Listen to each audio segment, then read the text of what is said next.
Missed out on breakfast? Fret not. It's never too late to grab a bite. All right, on Breakfast Bites, we celebrate World Brain Day. And the topic of today's segment is why we remember and forget. So, Mr. Ryan Huang, how good is your memory recall? I would say it's been a bit spotty these days. I'm not sure why. Maybe you can help me put a finger on it. So, a neurologist and a neuroscientist were interviewed by the Harvard Gazette, which is the university's news site. And they were asked a few questions. The first question they were asked was, what are the most common misconceptions about memory? Number one is that there is a memory that sits somewhere in the brain like a file that we can retrieve without effort. But the answer to that is actually that memory is an active and effortful process. So every time we're bringing a past event to mind, we have to use effort to rebuild that memory. It really sounds like a computer because I know there is the RAM part, the random access memory or the flash memory that's really like upfront. And then you've got archives where the computer needs to take a bit more effort and time to retrieve the data. So I'm wondering if that's something similar to what you're talking about. Yeah, it is a step-by-step process. So it's not just that you retrieve one big file in one go. A second misconception is that there is such a thing as photographic memory, which is this ability to effortlessly remember everything that you just saw.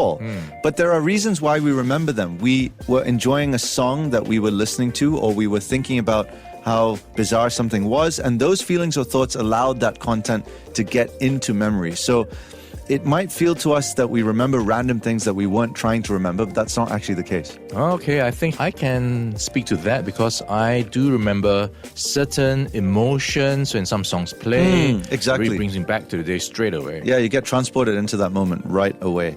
The third one is that many people think that forgetting is bad and that an optimal memory system is one where forgetting doesn't happen.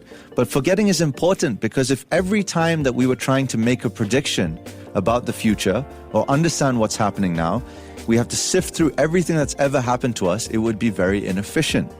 And there's a lot of utility in pruning because it allows us to use the bits of our past that are most likely to be relevant for understanding what's going on or what might happen tomorrow.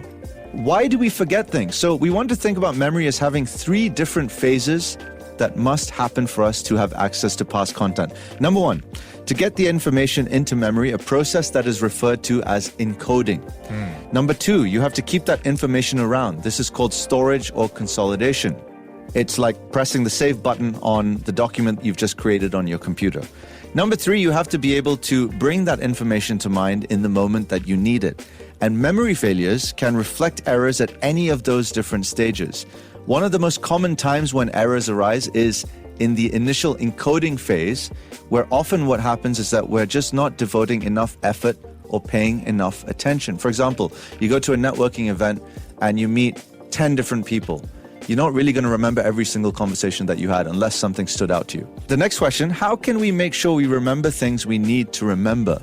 The experts outlined 4 things that we must do to get information encoded. First, focus attention.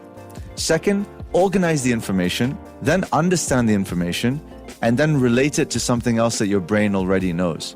So often when someone says, I went to a party, I met all these people, and I don't remember any of their names, the breakdown was at the first stage, not paying enough attention. Does that relate? I can get behind that, but at the same time wondering, is there a limit to how much we can remember? Because if I try to do that every night and every party I go to, I am probably going to have a few slipping through the cracks. You're right. You're absolutely right. Because maybe some of the conversations didn't stand out in terms of the content that was raised. So, yeah, I could try that next time. Yeah, think about the moment of retrieval, the final stage.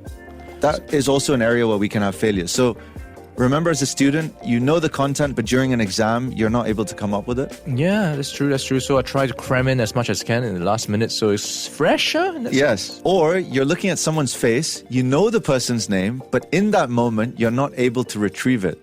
Do you remember the name of someone you spoke to at a networking event that you've seen before? Yes, that's happened to me a couple of times. Yeah. Well, I'm not sure if there's any way to get around that, though. Well, in those moments, what you can do is avoid the urge to generate answers out of courtesy or kindness or embarrassment, and instead use retrieval cues, like thinking about the last time that you saw the person, the context, and the possible connections, right? Oh, I met this guy at a party with my wife 3 years ago, and he said this, this, and this. Oh, yeah, his name was Dan, or whatever you want to call it, right? The final answer, Sudoku or crossword puzzles, Ryan? Which one helps keep our brain healthy and memory strong? I would say both of them, but I would lean towards crosswords if I had to choose. You're absolutely right. Now, the short answer to that is that when you do computerized brain games or Sudoku, you get better at brain games and Sudoku, but that doesn't generally translate into overall brain function. One study that came out recently looked at crossword puzzles compared to computerized brain training games, and they found that people who did crossword puzzles did better. Because crosswords may be something that's beneficial, they're always a bit different, and they require you to think about words and your knowledge in different and novel ways. Right. Because Sudoku is more of a logical process of elimination, whereas the other one's a bit more, it triggers, I think, specific memories. Yes, and the real kicker though, Ryan, is having healthy social interactions. Our brains did not evolve to do crossword puzzles or computer games. They evolved for social interactions. That's one of the reasons why staying socially active is important. So eat right, exercise, keep yourself stimulated cognitively, and stay socially active and sleep. Yep, try to remember that.